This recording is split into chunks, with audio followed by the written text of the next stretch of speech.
Biotechnology application, ठीक है। कह रहा है कि biotechnology as would you have learn from the previous chapter. देखो जो आपका पहला चैप्टर था क्या, ठीक है, प्रिंसिपल वाला बायोटेक का, उसमें क्या essentially deal with the industrial scale. हम लोग क्या करते हैं इंडस्ट्रियल स्केल पे क्या करते हैं, प्रोडक्शन कराते हैं।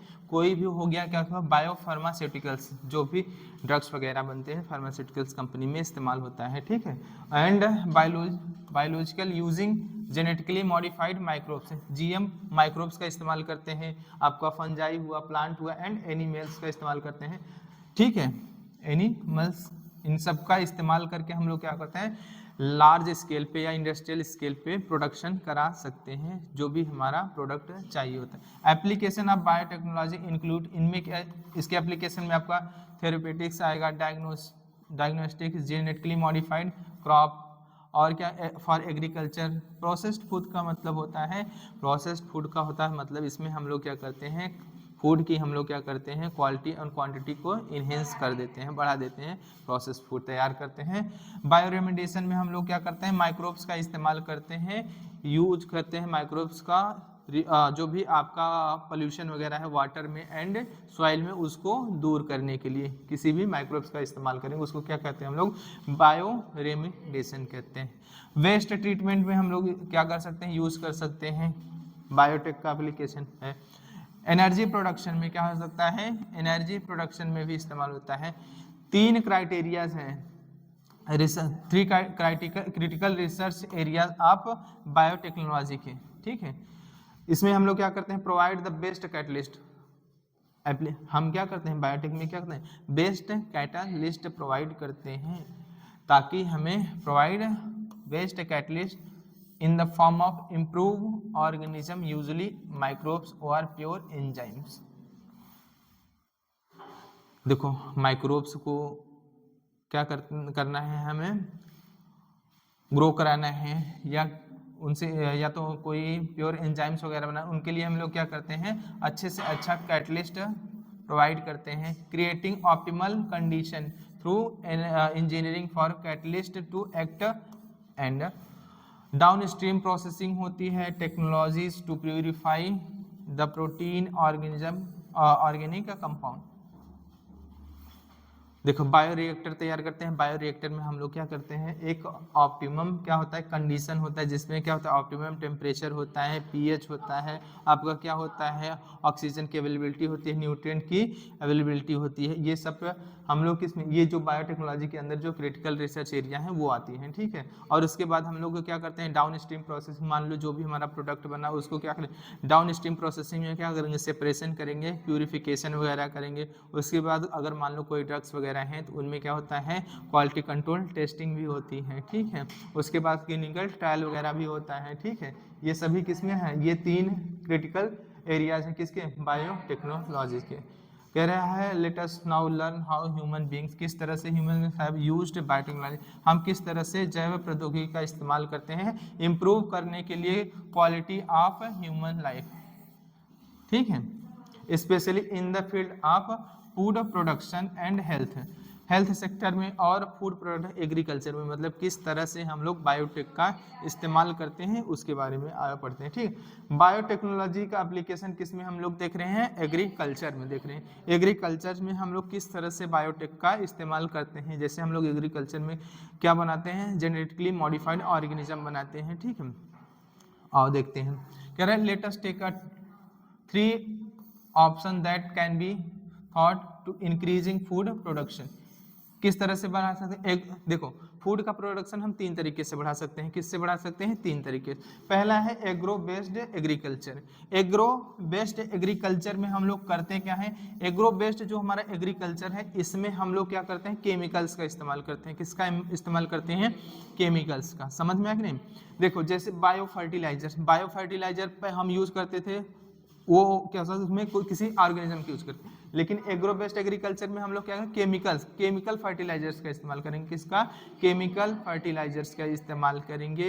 अगर किसी पेस्ट को, इंसेक्ट को या वीड को रिमूव करना है तो उसके लिए भी केमिकल्स यूज करेंगे। वीडीसाइड यूज करते हैं, पेस्टिसाइड वगैरह, इंसेक्टिसाइड्स यूज करते हैं, ये सभी क्या है, केमिकल्स हैं। इस तरीके से भी हम लोग क्या कर सकते हैं, फूड का प्रोडक्शन बढ़ा सकते हैं। सेकंड क्या है आपका ऑर्गेनिक एग्रीकल्चर। ऑर्गेनिक एग्रीकल्चर में हमने क्या किया, अब इन इन इन जो केमिकल्स की तरफ, केमिकल की जगह पे हमने क्या यूज किया, माइक्रोब्स इवन ह्यूमन वेलफेयर में आप पढ़ चुके हैं, केमिकल्स को हटा के हमने अब क्या यूज करना शुरू किया, माइक्रोब्स को यूज करना शुरू किया, जैसे आपका bio fertilizer, bio control agents. ठीक है, अब इससे एक स्टेप और हमने बढ़ा, क्या इससे एक स्टेप और बढ़ के हमने क्या इस्तेमाल किया, जेनेटिकली मॉडिफाइड बेस्ड क्रॉप बनाया। ठीक है, समझ में आई नहीं, ये उस और ज्यादा एडवांस था। ठीक है, अब हमने क्या किया, तीसरा हमने genetically engineer crop based agriculture शुरू किए, जिसमें हमने जीएमओ प्लांट बनाया, जेनेटिकली मॉडिफाइड प्लांट का। ठीक है, हाँ। अब देखो जो ग्रीन रिवोल्यूशन था, ग्रीन रिवोल्यूशन जो सक्सेसफुल हुआ किसके कारण, ये एग्रो बेस्ड एग्रीकल्चर था। क्या था, एग्रो बेस्ड एग्रीकल्चर था। हमने क्या किया, इससे हमने क्या किया, फूड का प्रोडक्शन बढ़ा लिया। क्या किया, बढ़ा, लगभग 3 गुना बढ़ा लिया। लेकिन अभी ये फूड जो था, जो हमने इंक्रीज किया फूड प्रोडक्शन, अभी ये क्या करता, इनफ नहीं था कि जो हमारी ग्रोइंग पॉपुलेशन थी उसको फीड कराने के लिए। ठीक है, अब हमने क्या किया, और भी नए नए तरीके खोजे, जिसमें आपका जेनेटिकली मॉडिफाइड जो आपका प्लांट जो क्रॉप बनाएगा वो आता है। ग्रीन रिवोल्यूशन अगर मान लो सक्सेसफुल हुआ इन ट्रिपलिंग, हमने क्या किया, इसे ट्रिपल किया फूड सप्लाई को, बट अब भी ये not enough to feed growing human population. तेजी से जो बढ़ती हुई हमारी पॉपुलेशन है उसको मतलब फीड कराने के लिए ये काफ़ी नहीं था। जो इंक्रीज इल्ड है, जो बढ़ी हुई आपको इल्ड मिली, have partly been due to the use of improved crop rate. हमने इसमें इस्तेमाल किया इम्प्रूव्ड क्रॉप वेराइटीज, अच्छी वेराइटीज ली। ठीक है, क्रॉप की अच्छी वैरायटी उसके साथ, but mainly due to the use of better management practices, use of agro chemicals. अच्छी, हाँ, हमने क्या अच्छी तरीके से किस तरह से फसल्स को, क्रॉप को किस तरह से अच्छा रख रखाव करें, और इसमें हमने क्या यूज़ किया, साथ ही साथ केमिकल्स का इस्तेमाल किया, जैसे फर्टिलाइजर्स में पेस्टिसाइड्स वगैरह हुए। जबकि अगर हम बात करें farmers in the developing world, agro chemicals प्रायः क्या टू एक्सपेंसिव, बहुत ज़्यादा क्या होता है। देखो अगर हम बात करें केमिकल्स या आपके क्या फर्टिलाइजर एंड पेस्टिसाइड्स वगैरह क्या थे, ये बहुत ज़्यादा क्या थे, एक्सपेंसिव होने के कारण इनकी मतलब हर फार्मर्स के पास अवेलेबिलिटी नहीं थी। ठीक है, and further increasing yield with existing variety और not possible using conventional breeding. देखो होता क्या है, जैसे आप जैसे देखो एक बार क्या कहते हैं, नहीं हम क्या करते हैं कि एक बार अगर किसी भी सीड को ग्रो करा दिए, एक दो बार, पहली बार कराओगे तो थोड़ा सा प्रोडक्शन ज़्यादा होता है, फिर जितनी बार उसे सेम सीड का इस्तेमाल करेंगे, प्रोडक्शन आपका क्या होता है, कम होता जाता है। इवन आप सेम केमिकल्स यूज कर रहे हैं तब पर भी क्या होता है आपका, हाँ, तो हर बार आपको क्या नया सीड खरीदना ये पॉसिबल नहीं था। ठीक है, मतलब बहुत एक्सपेंसिव हो जाता सभी फार्मर्स के लिए, तो इससे हम लोग और ज़्यादा क्रॉप की जो यील्ड थी वो बढ़ा नहीं पाए। ट्रेडिशनल ब्रीडिंग टेक्नोलॉजी फेल्ड हो गई to keep pace with demand. हम इसे demand and provide sufficiently fast and efficient system for crop improvement. इसके लिए हमने क्या किया, दूसरा एक टेक्नोलॉजी इस्तेमाल किया, टिश्यू कल्चर। क्या है आपका, tissue culture. Tissue culture got developed. Tissue culture अच्छा इसमें इंक्लूड हुआ गया ना, पहले नहीं था, पहले हाँ पहले नहीं था, पुरानी वाले में देखोगे नहीं है। ये टिश्यू कल्चर है आपका, एक चैप्टर जो निकला है आपका फूड प्रोडक्शन वाला, फूड प्रोडक्शन, उसमें से टिश्यू कल्चर यहाँ दिया। अब हमने क्या किया, टिश्यू कल्चर एक technology, tissue culture got developed. Tissue culturing हमने, what does tissue culture, tissue culture का मतलब क्या है, it was learn by scientist during 1950 that whole plants could regenerate from explant. Explant क्या होता है, हम लोग एक्सप्लेंट वो चीज होती है किसी भी प्लांट सेल से पूरी प्लांट बॉडी का बन जाना, वो क्या कहलाता है, एक्सप्लेंट कहलाता है। ठीक है, समझ में आया कि नहीं, समझ में, उसी को एक्सप्लेन करें। Any part of a plant, किसी भी पार्ट, कोई भी प्लांट का पार्ट लीजिए, अगर उससे हम लोग क्या करते हैं पूरी प्लांट बॉडी को बना देते हैं, तो वो जो प्लांट पार्ट है वो क्या कहलाता है आपका, एक्सप्लेंट कहलाता है। Grown in test tube under sterile condition. Sterile condition इसलिए हम लोग देते हैं ताकि कोई भी कंटामिनेशन उस प्लांट को हार्म ना पहुंचा सके, कोई भी जो भी अशुद्धियां हैं, ठीक है, प्लांट को इफेक्ट ना करें। स्पेशल न्यूट्रिएंट मीडियम रखते हैं, क्या करते हैं, स्पेशल न्यूट्रिएंट मीडियम। ये क्या है आपका टिश्यू, ये क्या है आपका टेस्ट ट्यूब है, क्या है, टेस्ट ट्यूब है। टेस्ट ट्यूब में हम लोग करेंगे क्या, इस टेस्ट ट्यूब में किसी मान लो प्लांट का कोई भी पार्ट है या सेल्स है, क्या है, पार्ट है, जैसे आपका मेरिस्टम कल्चर करा दिए, क्या करा दिए, मेरिस्टम का सेल्स लिए, इसमें क्या करा है आपने, कल्चर कराया, क्या क्या कल्चर कराया। कल्चर कराने के बाद इसमें हम लोग क्या करते हैं, प्रॉपर कंडीशन रखते हैं, न्यूट्रिएंट, प्रॉपर न्यूट्रिएंट होनी चाहिए, स्टेराइल मीडियम होना चाहिए, समझ में आ गया, विटामिन मिनरल्स वगैरह सब देते हैं, जिससे क्या होता है, छोटे छोटे क्या होते हैं, हमें क्या होते हैं, एक्सप्लेंट मिलते हैं, क्या होते हैं एक्सप्लेंट, इनको बाद में क्या करते हैं हम लोग ग्रो करा के, ठीक है, बाद में पूरे प्लांट बॉडी को बना लेते हैं। This capacity to generate whole plant body from any cell या एक्सप्लेंट से इज कॉल्ड टोटीपोटेंसी। ये प्रोसेस क्या कहलाता है, टोटीपोटेंसी कहलाता है, क्या कहलाता है, टोटीपोटेंसी। किसी भी प्लांट सेल्स का या टिश्यू का होल प्लांट बॉडी को बना लेना, वो क्या कहलाता है, उसकी totipotency. You will learn how accomplish this in higher classes। कह रहा है आप ये किस तरह से होता है, आप हायर क्लासेस में पढ़ोगे, ठीक है। It is important to stress here that nutrient medium must provide a carbon sources. Carbon sources में हम लोग क्या ले सकते हैं, जैसे हम लोग सुक्रोज ले सकते हैं, क्या ले सकते हैं, सुक्रोज ले सकते हैं। आल्सो इनऑर्गेनिक साल्ट, मीडियम में हम लोग क्या लेंगे, कार्बन सोर्स के रूप में क्या ले सकते हैं, सुक्रोज ले सकते हैं, इनऑर्गेनिक साल्ट ले सकते हैं, विटामिन ले सकते हैं, अमाइनो एसिड्स ले सकते हैं, एंड ग्रोथ रेगुलेटर ले सकते हैं, लाइक ऑक्सीन्स वगैरह हो गए, साइटोकाइनिन्स वगैरह हैं। ऑक्सीन और साइटोकाइनिन्स क्या करते हैं, सेल का क्या करते हैं, डिफरेंशिएशन कर, सेल डिवीजन में रिस्पॉन्सिबल, सेल का समझ, सेल डिवीजन में भी पार्टिसिपेट करते हैं, साथ ही साथ रूट जनरेशन में भी हाँ, समझ में नहीं, etcetera. By application of this method, इस मेथड का हम लोग इस्तेमाल, इट पॉसिबल टू अचीव, इसके द्वारा achieve propagation of large number of plants in a very short duration. हम इस प्रोसेस के द्वारा कम समय में ढेर सारे प्लांट्स का क्या करा सकते हैं, प्रोपेगेशन करा सकते हैं। This method of producing thousands of plant, हजारों की संख्या में जो प्लांट थ्रू टिश्यू कल्चर के द्वारा इज कॉल्ड माइक्रो प्रोपोगेशन। इसको बोलते हैं हम लोग माइक्रो प्रोपोगेशन बोलते हैं, समझ में आया कि माइक्रो प्रोपागेशन बोलते हैं। ईच ऑफ दिस, इनमें से प्रत्येक प्लांट जो होता है विल जेनेटिकली क्या होता है, आइडेंटिकल टू ओरिजिनल प्लांट, क्या होते हैं, एक तरह से ये एसेक्सुअल, एक तरह से क्या है, एसेक्सुअल रिप्रोडक्शन। और इसमें सब प्लांट देखो, एक सेल सिंगल सेल से बना है ना, एक सिंगल सेल से अगर बना है और इसमें कोई भी वेरिएशन नहीं हो रहा है एसेक्सुअल रिप्रोडक्शन के थ्रू, एक तरह के एक टाइप ऑफ एसेक्सुअल रिप्रोडक्शन है, तो सभी जितने भी प्लांट बनेंगे जेनेटिकली क्या होंगे, वो आइडेंटिकल होंगे, सेम तरह का जीन सभी प्लांट्स में क्या होगा, आपका प्रेजेंट होगा, या यूं कह दें कि जितने भी प्लांट हैं सभी का जीनोटाइप क्या होगा, एक जैसा है, एक जैसा होगा। विच दे वर ग्रोन, जो ग्रो होते हैं, that means they are soma clone होते हैं, ये क्या होता है, सोमा क्लोन। सेल से एक सेल का कल्चर इसलिए बोलते थे सोमा क्लोन, ठीक है, Soma clone. Many important food plants, कई ऐसे इंपॉर्टेंट फूड प्लांट हैं, जैसे हम लोग क्या बना सकते हैं, टोमेटो हो गया, बनाना हो गया, एप्पल हो गया, etcetera, have been produced commercial scale using this method.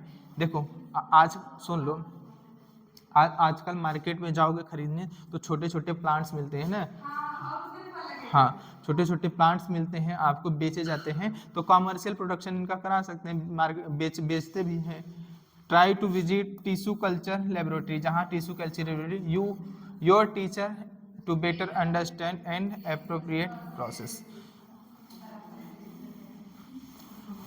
एक और है आपका, ये टिश्यू कल्चर हो गया, क्या हुआ, देखो प्लांट का कोई भी टिश्यू लीजिए आप, उसको अगर किसी प्लांट टिश्यू से पूरा होल बॉडी बन जा रहा है तो उसको क्या बोलते हैं, एक्सप्लांट कहते हैं। और ये जो कैपेसिटी होती है to produce whole plant body, उसको हम लोग क्या बोलते हैं, टोटिपोटेंसी बोलते हैं। और इस सेल को हम लोग टोटिपोटेंट सेल या एक्सप्लांट बोलते हैं, बोल दो टोटिपोटेंट या एक्सप्लांट सेल बोलते हैं। इस तरह से हम लोग क्या करते हैं, ये कम समय में, काफ़ी कम समय में ढेर सारा क्या बना देते हैं, प्लांटलेट्स बना सकते हैं, छोटे छोटे प्लांटलेट्स बनाते हैं, जिसके बाद आगे क्या कर सकते हैं, इनके हम लोग कॉमर्शियली इनको क्या कर सकते हैं, इनकी सेल कॉमर्शियल लेवल पे इनका सेलिंग भी हो सकता है, ठीक है।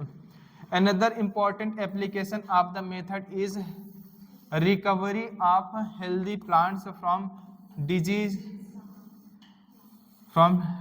प्लांट्स। कह रहा है another important application of method is recovery of a healthy plants का फ्रॉम एक डिजीज प्लांट से, even if the plant is infected with a virus. Meristem, हाँ हाँ हाँ हाँ बना सकते, मेरिस्टम, एपाइकल या एक्सिलरी मेरिस्टम,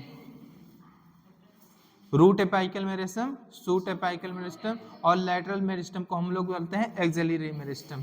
इनका हम लोग इज फ्री ऑफ वायरस, इनमें वायरस का अटैक क्या होता है, जनरली नहीं। अगर अगर अगर सुन लो, अगर मान लो कोई क्या है आपका, ऐसा कोई प्लांट है जिसमें क्या है, डिजीज है, क्या है, डिजीज है, फिर भी हम उससे क्या बनाते हैं, ये हेल्दी प्लांट्स बना सकते हैं by culturing of meristem, root apical meristem या सूट एपाइकल मेरिस्टम, या जो आपका लैटरल मेरिस्टम है उससे, जो एक्सिलरी मेरिस्टम, ठीक है, उसका कल्चरिंग करा के हम लोग एक हेल्दी प्लांट बनाते हैं। Hence one can remove the meristem, हम लोग मेरिस्टम को रिमूव करते हैं and grow it in vitro obtain virus free plant. या तो एपाइकल मेरिस्टम लेंगे हम लोग, apical meristem, root apical meristem और सूट एपाइकल मेरिस्टम दोनों आएगा, या हम लोग एक्सिलरी बड से सेल्स को लेंगे, इनका हम लोग कल्चर करा के किसके लेबोरेटरी में, और क्या करते हैं, इनसे हेल्दी प्लांट बना सकते हैं। Scientist have success in culturing meristem of banana sugarcane, किसकी, बनाना का जो आपका मेरिस्टम होता है उसका कल्चर करा सकते हैं, और शुगर केन का मतलब होता है जो गन्ना होता है उसका, पोटैटो का होता है उसका, ठीक है। इन सभी का हम लोग कल्चर करा के छोटे छोटे प्लांटलेट्स बनाते हैं।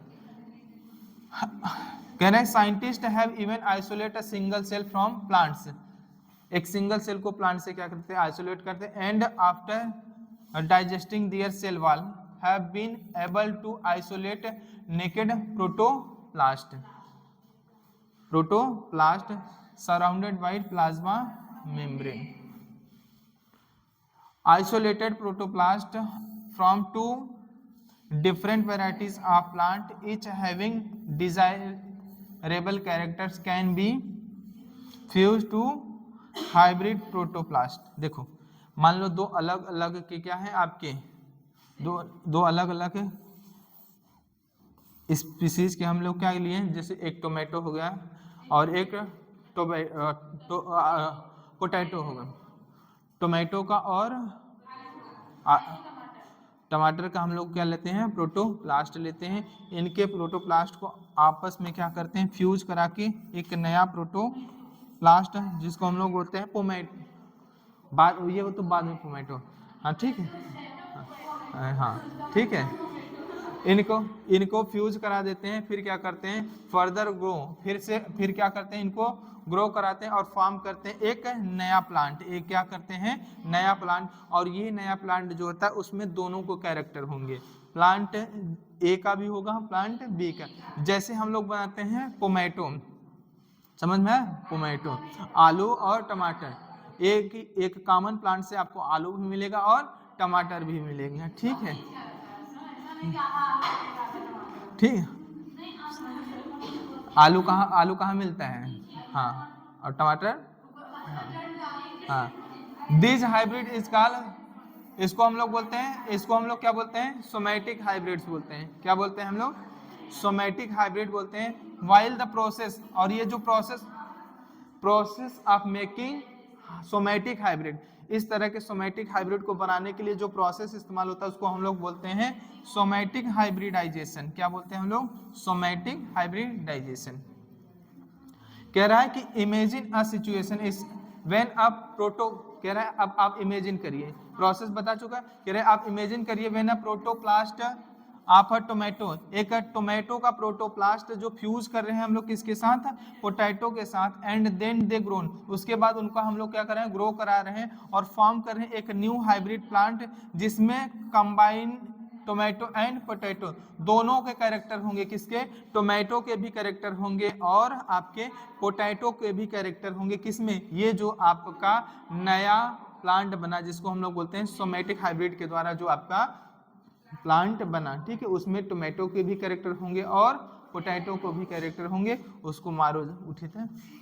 Well this has been achieved resulting in formation of pomato, इसको नाम एक दे देते हैं पोमैटो, पोटैटो और टोमेटो तो नाम पोमैटो, ठीक है।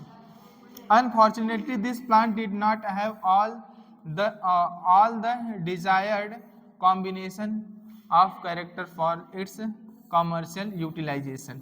देखो, हाँ देखो ये अभी सक्सेसफुल नहीं है, समझ है कि नहीं, बता तो रहा है, कह रहा है कि this plant did not have all desired आपका कॉम्बिनेशन ऑफ कैरेक्टर, सभी कैरेक्टर जो डिजायर कैरेक्टर है सभी उन सभी कैरेक्टर का कॉम्बिनेशन नहीं हो पाया इस प्लांट्स में, ठीक है, इसीलिए इसको हम लोगों ने क्या कमर्शियल यूटिलाइजेशन के लिए इस्तेमाल नहीं किया इस प्लांट का, ठीक है, समझ में आया कि नहीं। मान लो बाद में ऐसी कोई कुछ संशोधन होता है, अगर सारे के सारे कैरेक्टर्स कंबाइन हो जाते हैं फिर इसका हम लोग आसानी से क्या कर देते हैं, हाँ तो एक बार में हम लोग दो चीजें पा जाएंगे, ठीक है। Is there any alternative path that our understanding of genetics can so that farmers may obtain maximum yield from their field, हाँ है, is there a way जो minimize the use of fertilizers and chemicals so that their harmful effects on the environment are reduced, तो simple सा आपका एक ही मतलब genetically modified crop is possible solution, एक ही solution है क्या, आप जेनेटिकली मॉडिफाइड क्रॉप बनाइए, जेनेटिकली मॉडिफाइड प्लांट बनाइए, समझ में आया कि नहीं, यही एक ऐसा सोल्यूशन है जिसके द्वारा हम क्या कर सकते हैं, यील्ड भी बढ़ा सकते हैं और साथ ही साथ जो हमारा केमिकल के ऊपर डिपेंडेंसी है वो भी क्या हो जाएगा, कम हो जाएगा, समझ में आएगी नहीं, और किस तरह से होगा और देखते हैं, ठीक है। जीएम प्लांट किस तरह से इनकी डिपेंडेंसी कम करता है और देखते हैं, कह रहा है कि plants modified crop possible solution है, कह रहे हैं प्लांट अगर plants bacteria fungi animals whose genes have been altered, जिसका हमें क्या करना है, जीन बदलना है, समझ में आया कि नहीं, जिसके जीन में बदलाव करना है, मैनिपुलेशन करना है, are called genetically modified organism, genetically modified organism. अगर हमने प्लांट को लिया तो जीएम प्लांट बना, बैक्टीरिया के लिए तो जीएम बैक्टीरिया बना, फंजाई के लिए जीएम फंजाई, एनिमल्स को लिया तो जीएम एनिमल बना, समझ में आया कि नहीं, जिस चीज को हम लोग अल्टर करेंगे और मैनिपुलेट करेंगे जो डिजायरेबल जीन है उससे वो उस तरह का ऑर्गेनिज्म बन जाएगा, जीएम प्लांट बन सकता है, जीएम बैक्टीरिया बन सकता है, GM fungi, genetically modified fungi, genetically modified plant, genetically modified animals, ठीक है, सब बना सकते हैं।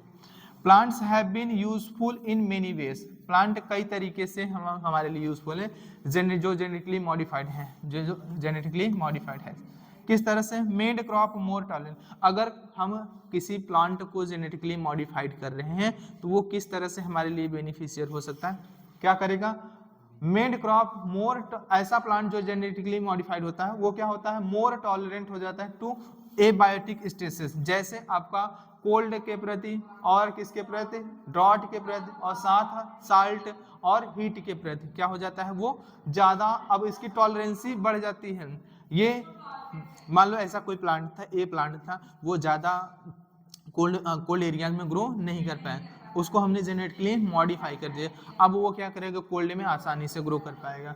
जहाँ कोई सूखा था, ऐसा कोई प्लांट जैसे बी कोई प्लांट था और ड्रॉट कंडीशन ज़्यादा थी तो वो वहाँ पे प्रॉपर उसकी ग्रोथ है नहीं हो पा रही, अब हमने उसको क्या किया, जेनेटिकली मॉडिफाई किया, अच्छे से अब ग्रो करेगा। वहाँ पे सैलिनिटी एरिया है, जहाँ पे साल्टी एरियाज है, वहाँ पे कोई प्लांट है उसको हम लोग जीएम मॉडिफाइड प्लांट बनाए तो अच्छी तरह से ग्रो, और ऐसा एरिया जहाँ पे हीट बहुत ज़्यादा है, ठीक है, तो हाँ, तो जेनेटिकली मॉडिफाइड प्लांट का इस्तेमाल करेंगे तो अच्छे से ग्रो होगा, हमें प्रॉपर यील्डिंग मिलती रहेगी प्लांट से, ठीक है।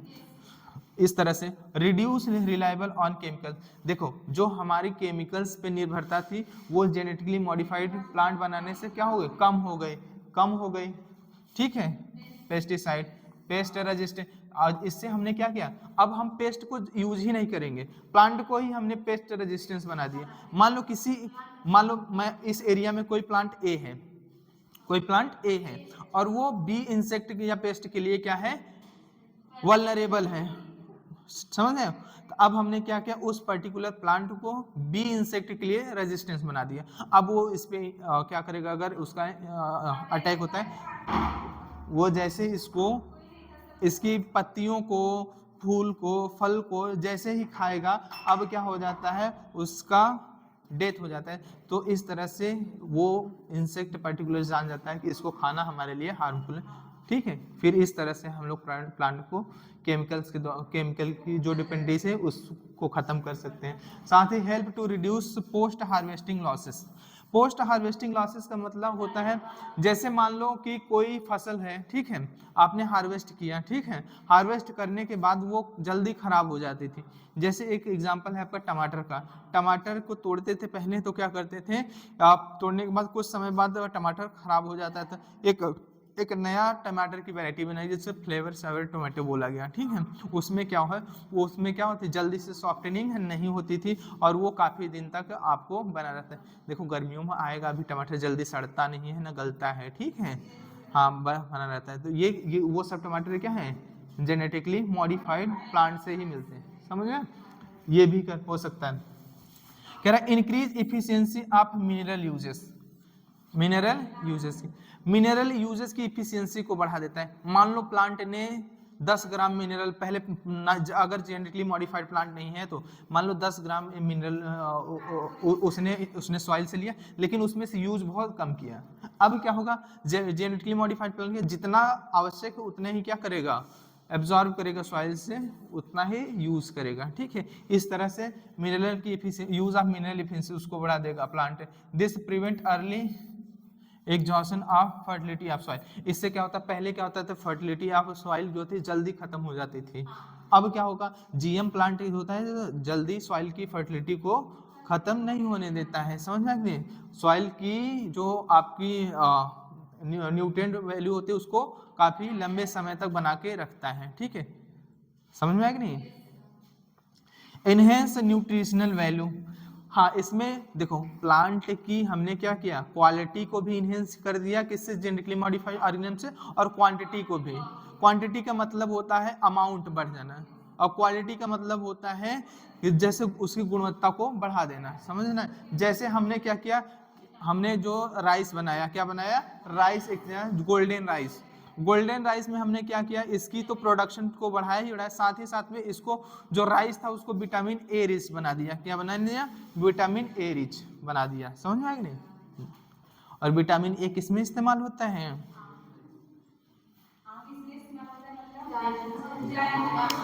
किस में इस्तेमाल होता है विटामिन, अगर हाँ जैसे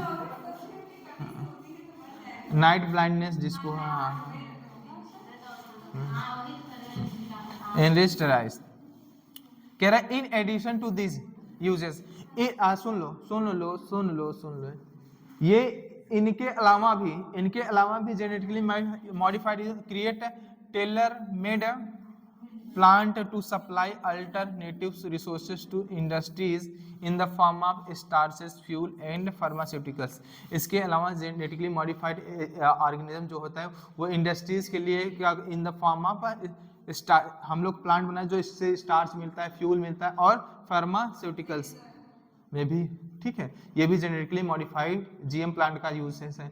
सम of the application of biotechnology in agriculture you will study in details are production of pest resistant plant, और जिसमें आपको पढ़ना है बीटी जीन के बारे में। समझ में आया नहीं? बीटी जीन के बारे में हम पढ़ा चुके हैं, लेकिन फिर से एनसीईआरटी से देख लेते हैं। Which could decrease the amount of pesticide, जो हम लोग पेस्टिसाइड यूज करते हैं उसके अमाउंट को हम लोग क्या कर सकते हैं, डिक्रीज कर सकते हैं, कम कर सकते हैं bye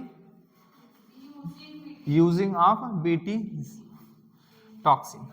BT toxin is produce, BT toxin जो होता है वो प्रोड्यूस कौन करता है, आपका एक बैक्टीरिया है जिसको हम लोग बोलते हैं बैसिलस थुरिनजिनेसिस बोलते हैं, शॉर्ट फॉर्म में इसको बीटी बोलते हैं। क्या बोलते हैं? बीटी बोलते हैं। समझ में आया कि नहीं? और बीटी टॉक्सिन जीन जो होता है has been clone from bacteria, इसको हम लोग बैक्टीरिया से क्लोन करते हैं, and been express in plant.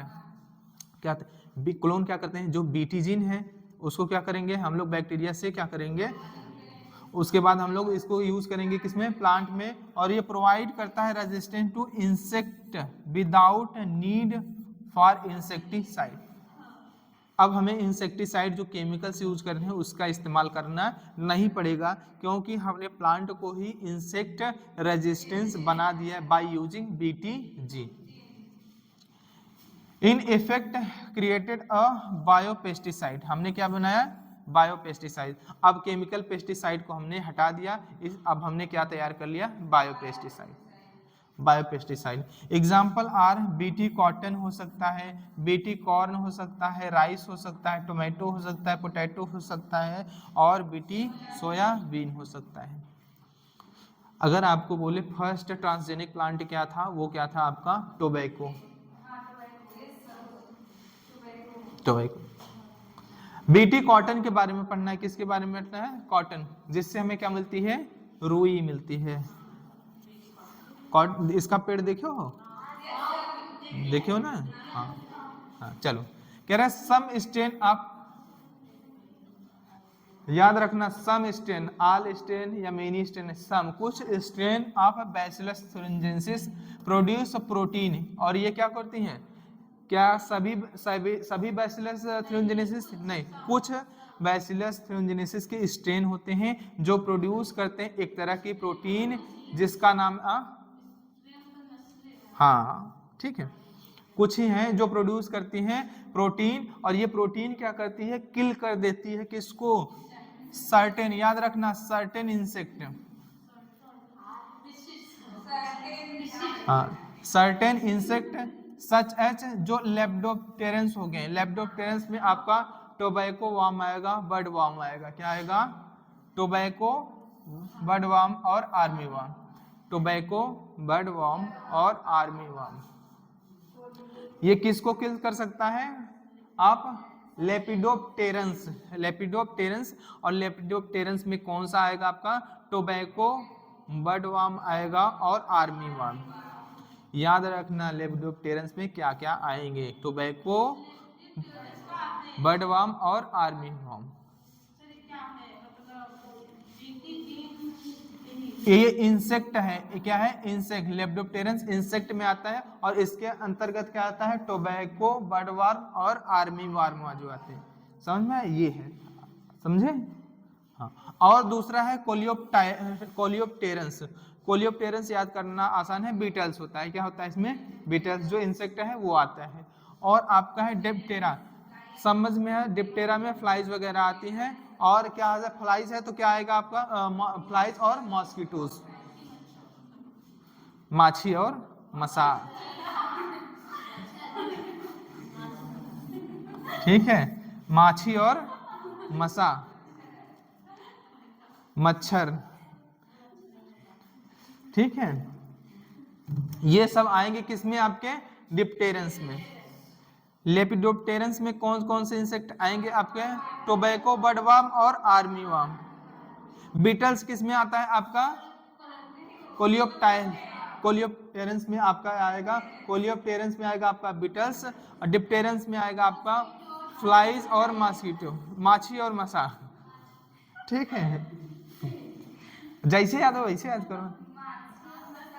हाँ, बैसिलस थुरिनजेनेसिस की अगर हम बात करें, फॉर्म प्रोटीन, ये क्या करता है, फॉर्म करता है प्रोटीन, क्या फॉर्म करता है, प्रोटीन फॉर्म करता है।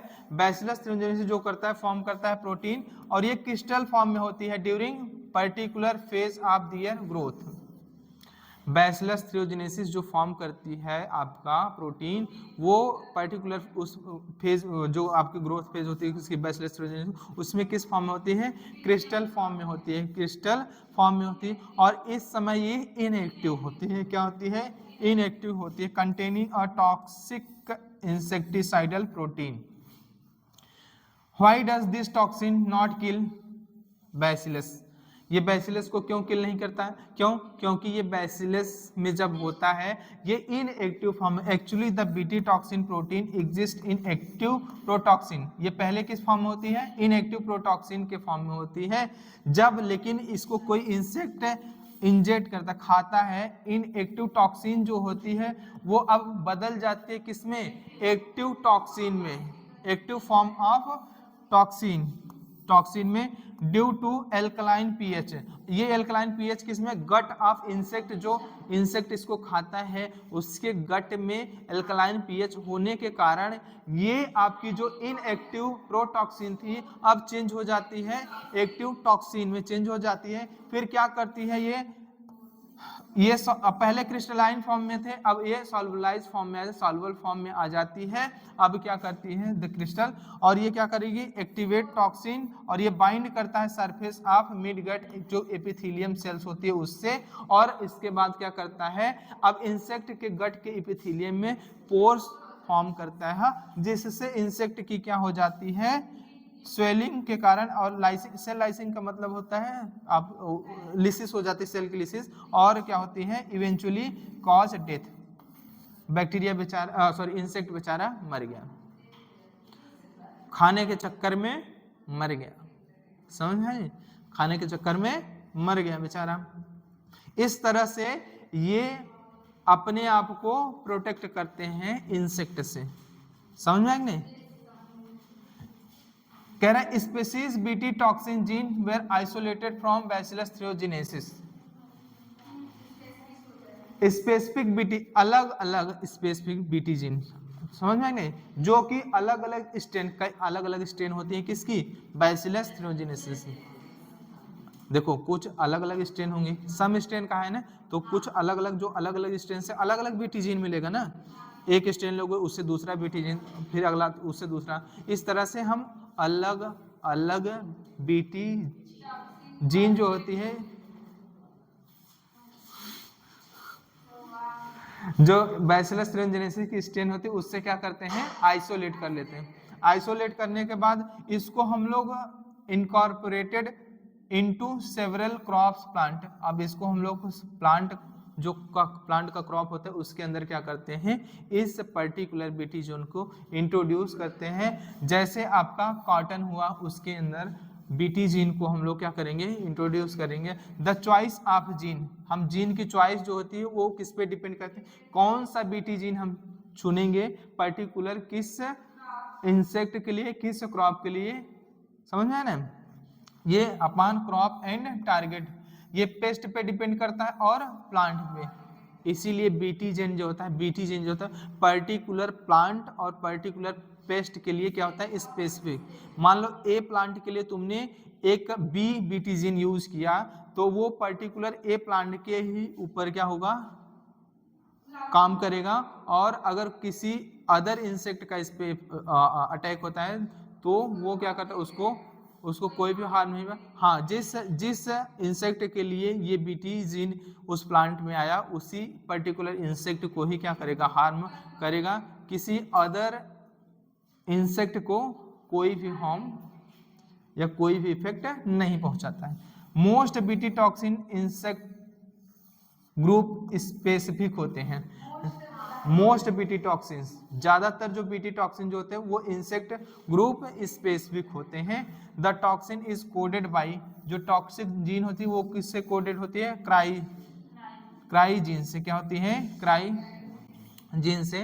नेम क्या है आपका, क्राई, यहाँ फर्स्ट एसी पता नहीं कह ली, ठीक है, जीन नेम उसको होता है क्राई, क्या होता है, क्राई से रिप्रेजेंट करते हैं। There are a number of them, there are a number of them, for example proteins encoded by gene cry first AC and cry first AC और सेकेंड एबी। और ये कंट्रोल किसको करता है? कॉटन वॉल्वॉर्म्स को। कॉटन वॉल्वॉर्म्स को कौन सा जीन? क्राई फर्स्ट एसी और सेकेंड एबी वो कंट्रोल करता है। और अगर हम बात करें अगर कार्निवोरर के लिए तो क्राई फर्स्ट एबी। कार्निवोरर को कौन सा जीन कंट्रोल करता है? Cry first AB. Second AB और फर्स्ट एसी कॉटन वॉल्वॉर्म्स के लिए, क्राई फर्स्ट एबी जो होता है कार्निवोरर के लिए। समझ में आया कि नहीं? ये देखो है कॉटन प्लांट है आपका, कौन सा है ये? इस पे क्या हुआ है? कोई इंसेक्ट आया इसको?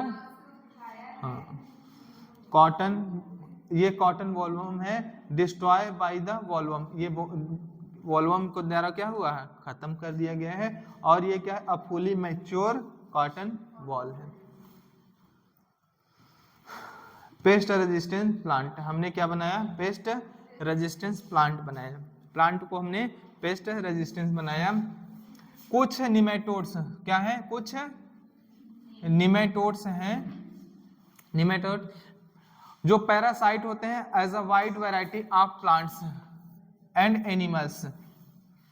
सेवरल कुछ निमेटोड्स होते हैं जो कि पैरासाइट की तरह काम करते हैं, जो वाइड वैरायटीज हैं किसकी? प्लांट्स की और एनिमल्स को। और इनमें इंक्लूड है ह्यूमन बीइंग्स। क्या है? Human beings. एक निमेटोड्स है जिसे बोलते हैं मिलाइडीगाइनी इकॉग्निसिया, जो इन्फेक्ट करता है रूट जो है किसकी? आपकी टोबैको प्लांट की। क्या है? टोबैको प्लांट के रूट को क्या करता है? ये इन्फेक्ट करता है, जिसके कारण टोबैको की प्रोडक्टिविटी क्या हो जाती है? डिक्रीज हो जाती है। क्या हो जाती है? कम हो जाती है। कॉज ग्रेट रिडक्शन, जिसके कारण कमी आ जाती है यील्ड में। किसके यील्ड में? टोबैको की यील्ड में। अच्छी बात है टोबैको की यील्ड में, लेकिन फिर भी ठीक है। तो प्रोडक्शन में कमी आ जाती है और novel strategy was adopted to prevent this infection was based on the process RNA interference. और ये आरएनए इंटरफेरेंस में होते हैं क्या है? Silencing of mRNA. एमआरएनए की क्या करते हैं हम लोग? साइलेंसिंग करते हैं by making single stranded mRNA to double stranded. क्या बनाते हैं उसको? Double strand. और तुमको पता है कि अगर सिंगल स्टैंडर्ड से कोई आरएनए क्या बन गया? डबल स्टैंडर्ड बन गया, तो वो एक्सप्रेस नहीं होगा। जब एक्सप्रेस नहीं होगा तो प्रोटीन नहीं बनाएगा। जब प्रोटीन नहीं बनाएगा तो डिजीज कॉज नहीं होगी। जब डिजीज कॉज नहीं होगी तो प्रॉपर यील्डिंग ऑफ प्लांट जो है वो हमें मिलती रहेगी। तो आरएनए इंटरफेरेंस में हम कुछ नहीं करते, आरएनए को क्या करते हैं? डबल स्टैंड बना देते हैं, जिसके कारण आरएनए जो आपका क्या होता है वो एक्सप्रेस नहीं हो पाता आरएनए, और प्रोटीन बना नहीं पाता। फिर आप किससे?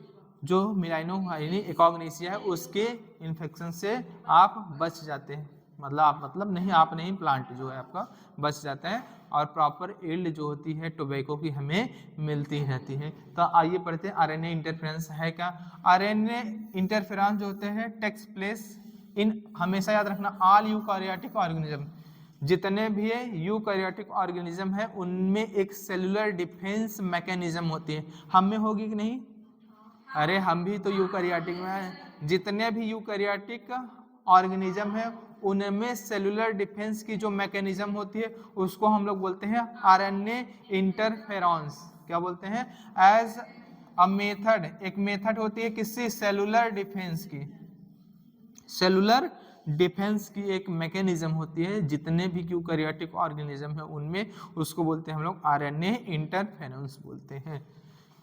This method involve silencing of specific mRNA. एक पर्टिकुलर एमआरएनए को हम लोग क्या कर देते हैं? साइलेंसिंग कर देते हैं बाय मेकिंग डबल स्ट्रैंडेड। इसको क्या बनाते हैं? डबल स्टैंडर्ड बना देते हैं, जिसके कारण ये एक्सप्रेस नहीं हो पाता और अगर एक्सप्रेस नहीं हो पाएगा तो ये हमारे सेल्स में क्या करेगा, आने के बाद भी इन्फेक्शन कॉज नहीं करेगा। बोलो। दिस मेथड मॉलिक्यूल्स दैट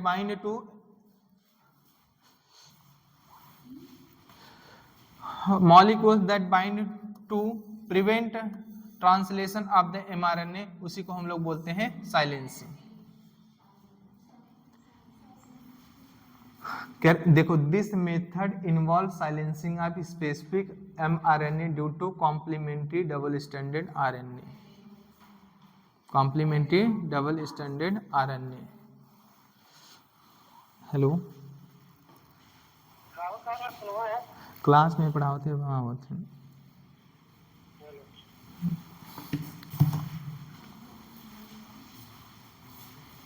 ऐसे ऐसे लोग हैं दुनिया में, कुछ नहीं। ठीक है, हम लोग क्या करेंगे, सिंगल स्टैंडर्ड mRNA को डबल, इसका देखो जो mRNA है, मान लो जो एमिलाइनो गुआनिन एकाग्निसिया का मान लो आया जीन अपना इंट्रोड्यूस किया, मान लो टोबैको प्लांट में इसका जीन एक्सप्रेस होगा तो mRNA बनाएगा। क्या बनाएगा? mRNA से क्या बना? प्रोटीन। और यही प्रोटीन क्या कॉज कर रहा था? डिजीज, जिसके कारण जो टोबैको की यील्ड थी वो कम हो जा रही थी। अब हमने क्या किया, किसी तरह से हमने क्या किया, इसका कॉम्प्लीमेंट्री क्या बनाया, mRNA बनाया। क्या बनाया? कॉम्प्लीमेंट्री।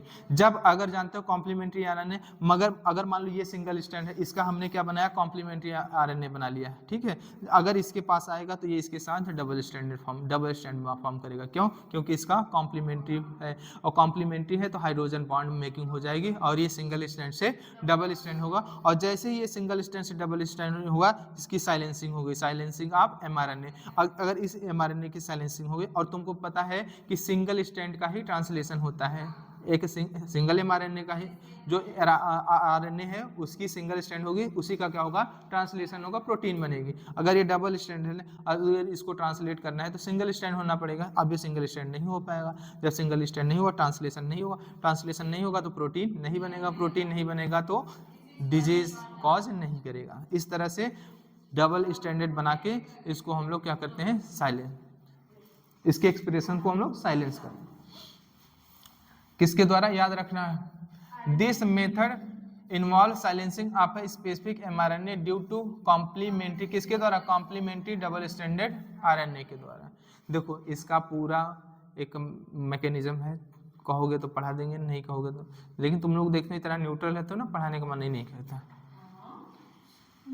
किस तरह से काम करता है, ठीक है, किस तरह से काम करता है, सब है। This source double standard RNA molecule that bind and prevent the translation of the mRNA। अब क्या करेगा, mRNA का ट्रांसलेशन नहीं होगा तो क्या हो जाएगी, साइलेंसिंग हो जाएगी, किसकी, mRNA की।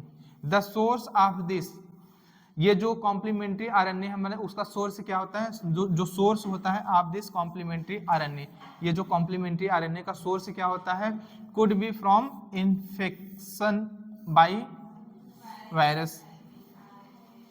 वायरस के इन्फेक्शन से होता है जिसका जीनोम क्या हो, RNA हो, लाइक रेट्रोवायरस।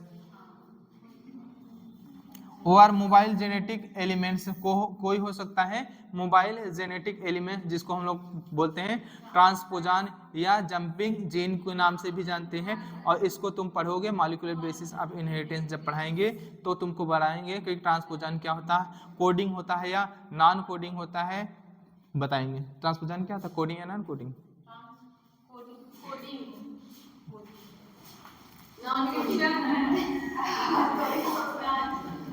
समझ? ट्रांसक्राइब होता है, ट्रांसक्राइब होता है, अरे ट्रांसक्राइब, ट्रांसपोजान नॉन कोडिंग होता है, ट्रांसक्राइब भी होता है, रेप्लिकेट भी होता है, डुप्लीकेट भी होता है, ट्रांसलेट नहीं होता है, ट्रांसलेशन इसका नहीं। इनहेरिटेबल होता है या नॉन इनहेरिटेबल होता है, मतलब जनरेशन टू जनरेशन आपको एक मतलब पेरेंट्स टू प्रोजेनी में ट्रांसफर होता है, लेकिन ट्रांसलेशन। ट्रांसपोजान क्या है, आपका मोबाइल जेनेटिक एलिमेंट है। क्या है, मोबाइल जेनेटिक एलिमेंट है, इसको हम लोग जंपिंग जीन के नाम से भी जानते हैं, ठीक। That replicate by RNA intermediate, ये रेप्लिकेट होता है किसके द्वारा? बाय एन आरएनए इंटरमीडिएट के द्वारा। यूजिंग एग्रोबैक्टीरियम, अब हम लोग किसका इस्तेमाल करेंगे? एग्रोबैक्टीरियम के। एग्रोबैक्टीरियम करेगा क्या? निमेटोड स्पेसिफिक जीन को, निमेटोड स्पेसिफिक जीन को we are introduce into the host plant में क्या करेगा? इंट्रोड्यूस करेगा। कौन? आपका एग्रोबैक्टीरियम ट्यूमिफेसियंस। अब इंट्रोडक्शन होगा किसका? Introduction of DNA was such that it produce both sense and anti sense RNA. क्या बनाएगा? सेंस भी बनाएगा और एंटी सेंस आरएनए भी बनाएगा। और जब दोनों आरएनए बनेंगे, सेंस और एंटी सेंस आरएनए बनेंगे, तो क्या हो जाता है? ये क्या कर लेता है? डबल स्टैंडर्ड फॉर्म कर लेता है। And host cell these two RNA being complementary, और ये दोनों क्या होते हैं?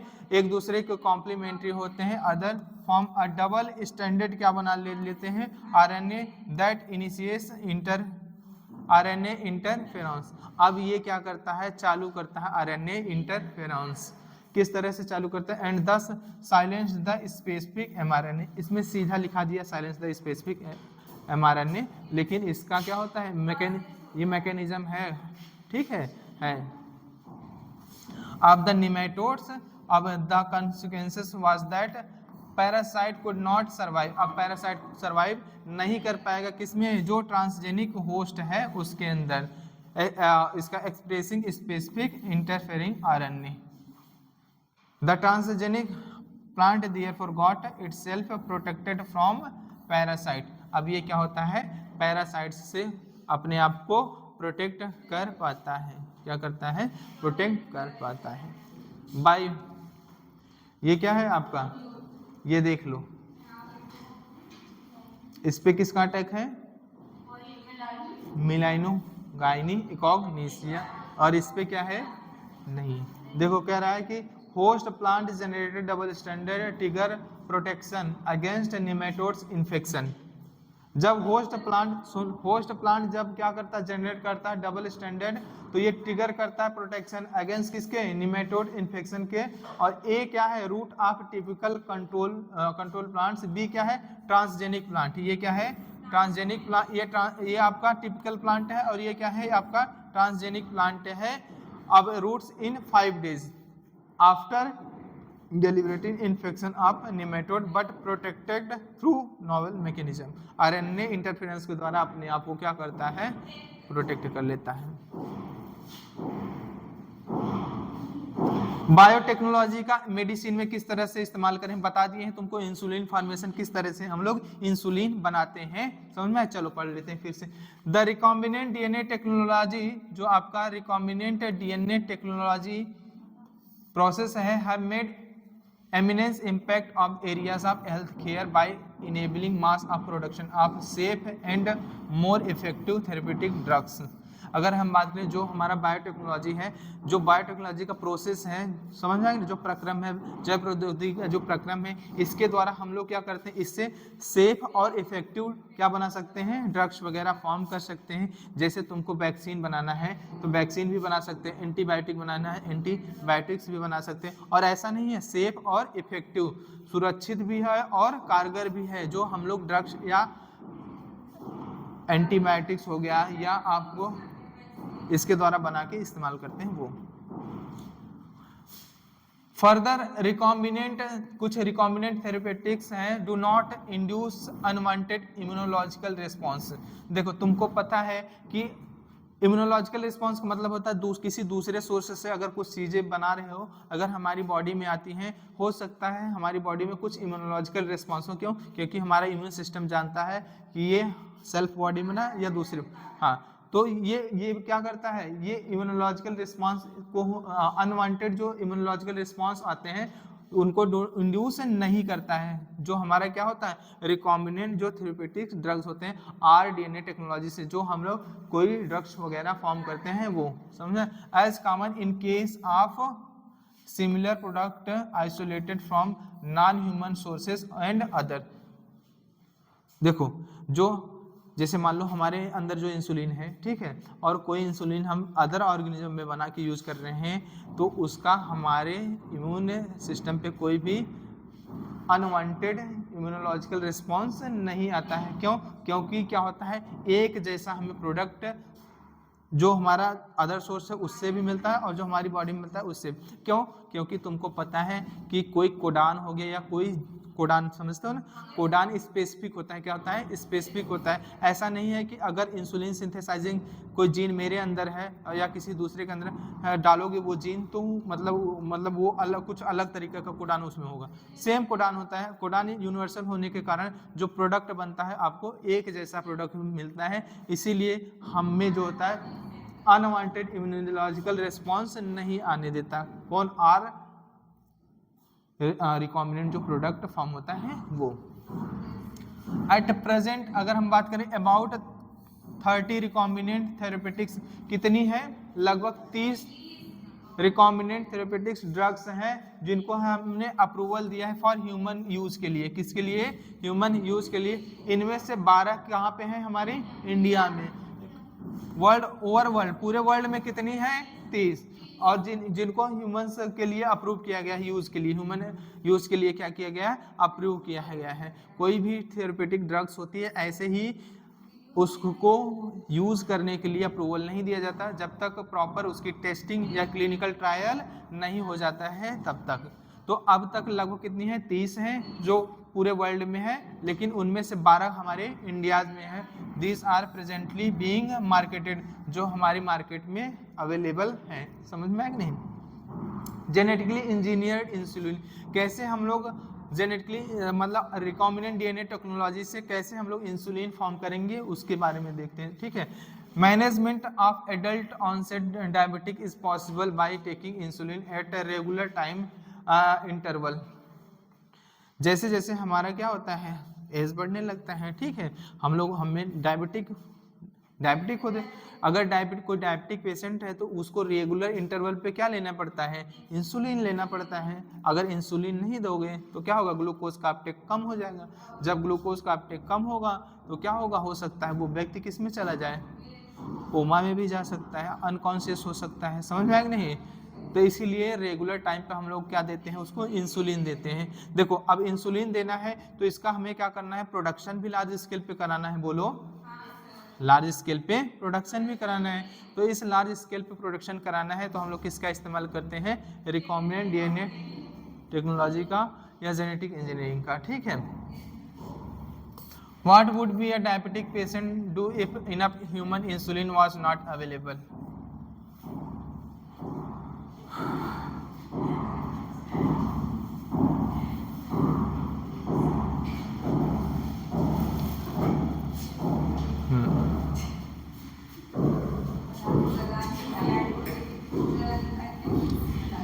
If you discuss this, you would soon realize that one would have to isolate and use insulin from other animals. हम लोग इंसुलिन को क्या करते हैं? हम लोग आइसोलेट करते हैं या फॉर्म करते हैं किसी दूसरे एनिमल्स में, और उसके बाद उससे आइसोलेट करने के बाद इसका हम लोग क्या करते हैं? इस्तेमाल करते हैं।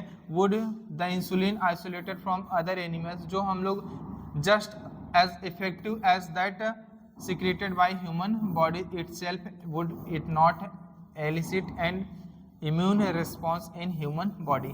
अगर हम बात करें जो हम यूज़ करते हैं इंसुलिन कहाँ से? जो दूसरे ऑर्गेनिज्म से हम लोग एक्सट्रैक्ट आइसोलेट करते हैं, वो हमारी बॉडी में जो इंसुलिन बनता है सिमिलर क्या होता है? उसी की तरह होता है और हमारे इम्यून रिस्पॉन्स को क्या करता है? इंड्यूस नहीं करता है। समझ में आया नहीं? और कह रहा है now imagine if bacterium were available that would make human insulin.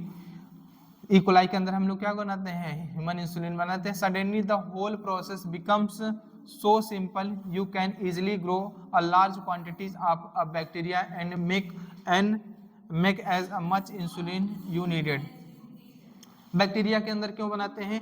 क्यों? बैक्टीरिया और ईस्ट को हम होस्ट की तरह क्यों लेते हैं? क्योंकि ये क्या होता है, कम टाइम में ज़्यादा प्रोडक्शन हमें देता है। इसका सेल बायोमास तेजी से बढ़ता है। जब बायोमास तेजी से बढ़ेगा तो इसके साथ साथ डिजायरेबल जो हमारा जो प्रोडक्ट है वो भी क्या होगा, तेजी से बढ़ेगा। तो हमें कम टाइम में ज़्यादा से ज़्यादा क्या मिले, प्रोडक्ट मिले। इस तरह हम लोग इस्तेमाल करते हैं, बैक्टीरिया या ईस्ट का इस्तेमाल करते हैं।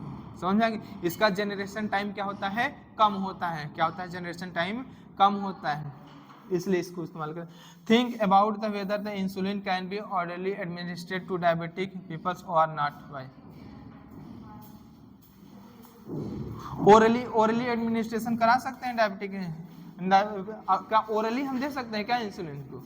इंसुलिन क्या है, हार्मोन्स है, और तुमको पता है हार्मोन्स क्या होता है, सर्कुलेटिंग होता है। क्या होता है? ब्लड के थ्रू सर्कुलेट हो गए टारगेटेड। तो ओरली हम इसको दे सकते हैं क्या? ओरली नहीं दे सकते। हाँ ओरली ऐसे इंसुलिन लीजिए और ऐसे नहीं। हाँ क्या होता है, हमको देना पड़ता है, इंजेक्ट करना पड़ता है। Insulin used for diabetic was earlier extracted from pancreas of slaughtered cattle like pig. लेकिन पिग से पहले हम लोग क्या करते थे, जो ये क्या करता है, पिग के पैनक्रियाज से क्या करते थे, इसको हम लोग क्या करते थे, एक्सट्रैक्ट करते थे। लेकिन सुन लो, पहले क्या था, अरे पिग मतलब ठीक है, उसके पैनक्रियाज से हम लोग क्या करते थे, निकालते थे। लेकिन इसमें एक प्रॉब्लम ये था, कुछ लोगों में क्या होता था, एलर्जी होता था, एलर्जी कॉज करता था। क्या करता था? एलर्जी कॉज करता था। इंसुलिन फ्रॉम एनिमल सोर्सेस जो हम एक्सट्रैक्ट करते through caused some patient to develop allergy, other type of reaction, कुछ अलग अलग दूसरे तरह के रिएक्शन हो जाते थे, जैसे टू द फॉरेन प्रोटीन। ये क्या है, दूसरे से हम लोग एक्सट्रैक्ट कर रहे हैं। इंसुलिन क्या है, प्रोटीन है, प्रोटीन का ही बना होता है इंसुलिन, प्रोटीनेशियस हार्मोन है।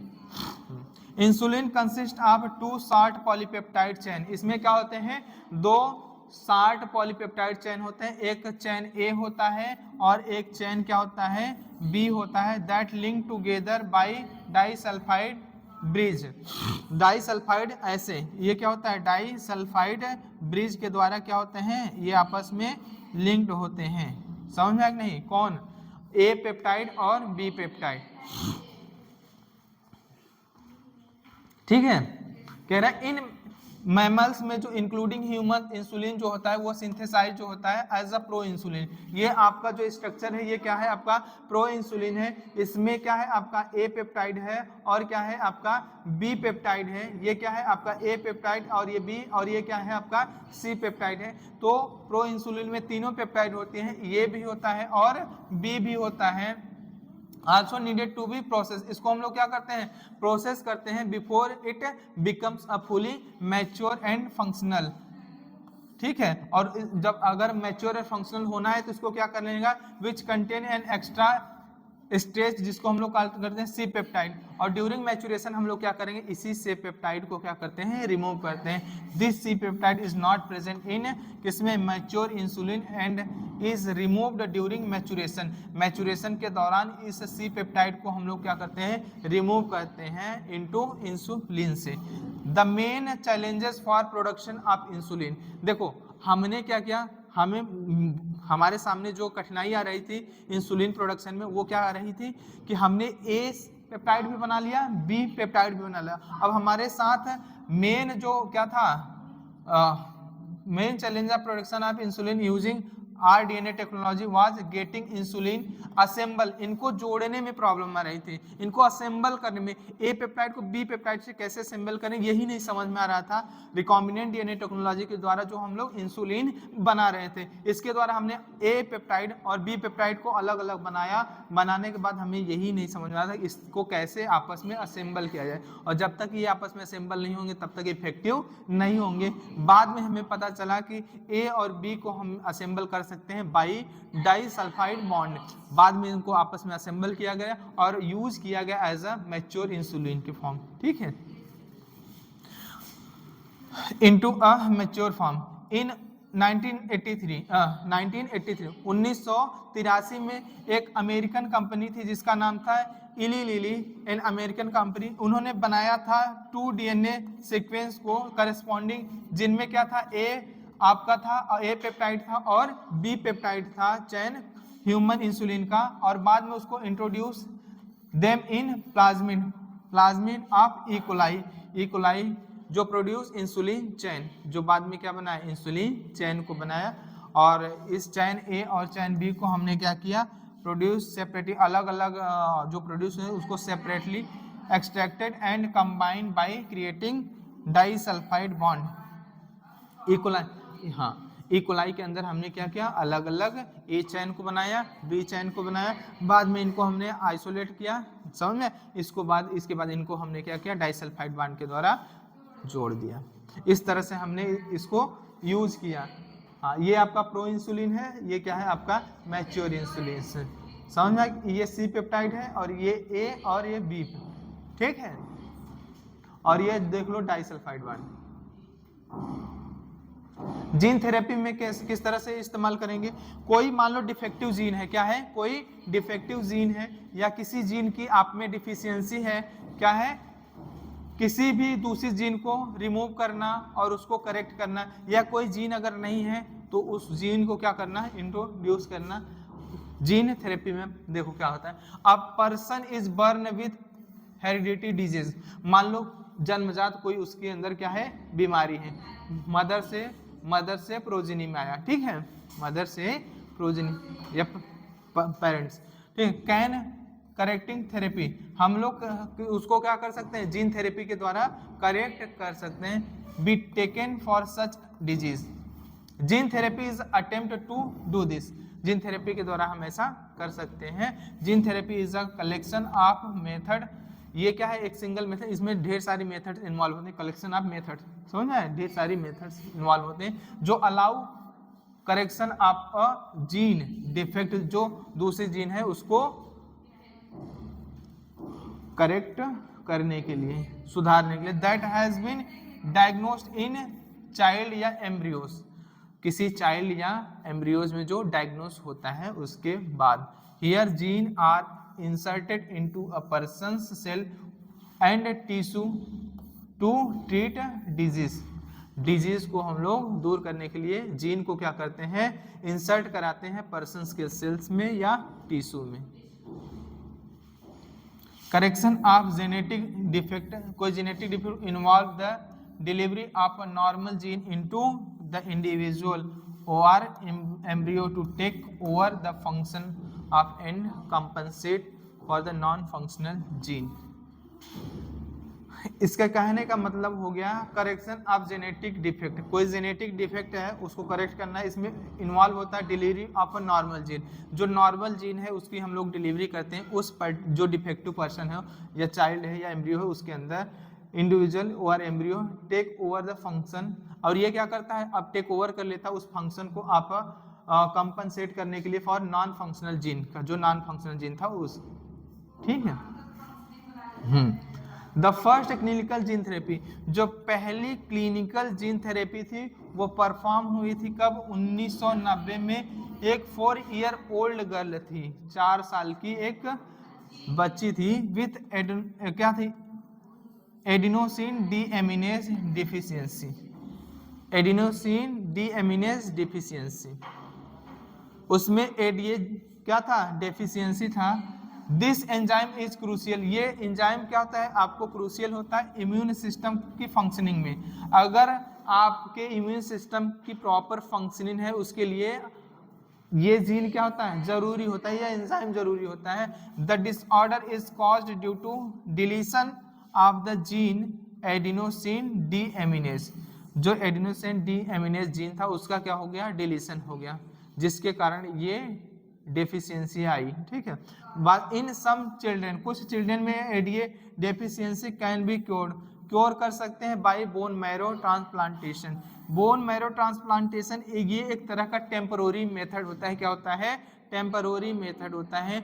इसमें हम लोग क्या करते हैं, किसी डोनर से क्या लेते हैं, बोन मैरो लेते हैं, बोन मैरो लेने के बाद उसकी टेस्टिंग में कल्चरिंग कराएंगे, कल्चरिंग कराने के बाद ढेर सारा बोन मैरो ट्रांसप्लांट कर देते हैं, और ये जब तक बोन मैरो पेशेंट की बॉडी में रहेगा तब तक प्रॉपर क्या होता है, आपका एंजाइम बनता रहता है और आपका इम्यून सिस्टम काम करता रहेगा। जब आपका ये बोन मैरो खत्म हो जाएगा, फिर से हमें रेगुलर इंटरवल पे फिर से हमें क्या कराना पड़ेगा, बोन मैरो ट्रांसप्लांट कराना पड़ेगा। तो ये एक तरह से टेम्परोरी है, टेम्परोरी ट्रीटमेंट है, कोई परमानेंट ट्रीटमेंट नहीं है। जो सुटेबल डोनर होता है उसका लेते हैं प्रभु, टेस्टिंग होती है। In other it can be treated, इसको ट्रीटेड करते हैं bye enzyme replacement therapy. Enzyme replacement therapy में हम लोग क्या करते हैं, रिकॉम्बिनेंट डीएनए टेक्नोलॉजी के द्वारा इस एंजाइम को फॉर्म करते हैं और उसके बाद उस पेशेंट को हम लोग क्या करते हैं, ये एंजाइम इंजेक्ट करते हैं। समझा नहीं, उसकी बॉडी में इस एंजाइम को इंजेक्ट करते हैं, समझा। In which functional ADA is given to patient by injection, किसमें, बोन मैरो ट्रांसप्लांटेशन में। But the problem with both these approaches that they are not completely curative, ये पूरी तरह से क्यूरेटिव नहीं होते, ये कुछ टाइम के लिए तो ठीक है, लेकिन अगर हम बात करें हमेशा के लिए नहीं है, समझा। As a first step towards gene therapy, lymphocyte from the blood of the patient are grown in culture।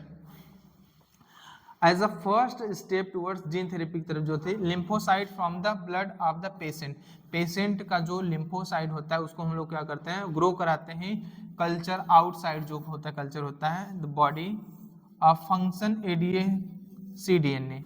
हम लोग एडीए cDNA इसलिए बोलते हैं, हम लोग इसमें इस्तेमाल करते हैं रेट्रोवायरस का, जीन ट्रांसफर करने के लिए हम लोग रेट्रोवायरस का इस्तेमाल करते हैं। रेट्रोवायरस क्या होता है, वो फिर क्या करता है, आरएनए से कॉम्प्लीमेंट्री डीएनए बनाता है, उस कॉम्प्लीमेंट्री डीएनए को लाइगेट करते हैं हम लोग एडीए जीन से, किससे, एडीए जीन से। तो हम लोग क्या बनाते हैं, ADA cDNA, adenosine deaminase complementary DNA बनाते हैं using retrovirus vector. Retrovirus vector होता है, उसका इस्तेमाल करते हैं। Is then introduce into these lymphocytes, lymphocyte में हम लोग क्या करते हैं, इंट्रोड्यूस करते हैं, which are subsequently return to the patient. However as these cells are not immortal, ये क्या है, सेल्स इमोर्टल तो है नहीं, बाद में कुछ समय बाद सेल्स क्या हो जाती हैं, ठीक है। The patient requires periodic infusion such genetically engineer lymphocyte, हमें क्या करना है, इस तरह के लिम्फोसाइट को बार बार क्या करना पड़ता है, इन्फ्यूजन कराना पड़ता है, समझ में आया कि नहीं। However if the gene isolated from the marrow, अगर हम बोन मैरो से जीन आइसोलेट करें, सेल प्रोड्यूसिंग जो एडीए प्रोड्यूस कर रहे हैं, introduce into cell at early embryonic stages, it could be permanent cure. इतना पढ़ के तुमको यहाँ से कुछ ज़्यादा कुछ समझ में नहीं आया होगा, तो सिंपल सा समझो। अगर हम क्या करते हैं, जैसे हमें क्या करना है, बोन मैरो ट्रांसप्लांटेशन में हमें पता है कि बोन मैरो ट्रांसप्लांटेशन में हम लोग क्या करेंगे, सुटेबल जो होस्ट होता है उससे हम लोग क्या करेंगे, सुटेबल जो आपका डोनर होगा उससे बोन मैरो लेंगे, बोन मैरो को कल्चरिंग करा के हम लोग क्या करते हैं, पेशेंट की बॉडी में इंजेक्ट करा देते हैं। जब तक बोन मैरो रहेगा तब तक वो क्या करता है, आपका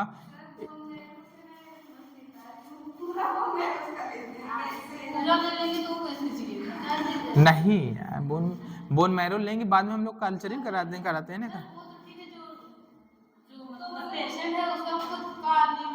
उसके में होता, उसके में एडीए जीन, हाँ एडी सिंथेसाइजिंग एंजाइम होता है जो सिंथेसाइज कर रहा है जीन, तो काहे बिना डोनर से हम लोग लेते हैं, डोनर से हम लोग काहे लेते हैं, या फिर डोनर से हम लोग जीन लेते हैं जो रिस्पॉन्सिबल होता है for synthesis of adenosine deaminase enzyme, वो एंजाइम लिम्फोसाइट में रेट्रोवायरस के द्वारा इंजेक्ट कराते हैं, और जब तक वो क्या होगा, ढेर सारा कल्चर करा के लिम्फोसाइट में भेजते हैं, जब तक वो रहेगा सेल्स, बाद में सेल्स क्या, तो इमोर्टल तो होती नहीं कि हमेशा रहेंगे, जब तक सेल डिवीजन होता रहेगा तब तक वो फॉर्म करती रहेंगे, उसके बाद क्या करना, ऐसे लगातार कंटिन्यूस। अगर हमें परमानेंटली ट्रीट करना है तो एम्ब्रियोनिक स्टेज में जब एम्ब्रियो रहता है, क्या रहता है, एम्ब्रियो, ब्लास्टोसिस्ट जब रहता है, उसी समय हम लोग क्या करेंगे, एक प्रॉपर फंक्शनिंग जीन जो होती है एडीए जीन, उसको हम लोग अगर इंट्रोड्यूस करते हैं ब्लास्टोसिस्ट के अंदर, तो ये क्या होगा, अब जो वो बच्चा होगा, अब उसके अंदर एडीए जीन रहेगा, अब वो फॉर्म करेगा एडेनोसिन डीएमिनेज एंजाइम, अब क्या होगा, उसमें प्रॉपर फंक्शनिंग होती रहेगी। ये परमानेंट मेथड है जीन थेरेपी। चलो अब जो बचा हुआ है कल पढ़ा देंगे, ये कल खत्म हो जाएगा, उसके बाद तुम्हारा क्या चलेगा, एथिकल इश्यूज। ज्यादा बचा तो है नहीं, चलो अब खाना खाने जाओगे, ठीक है।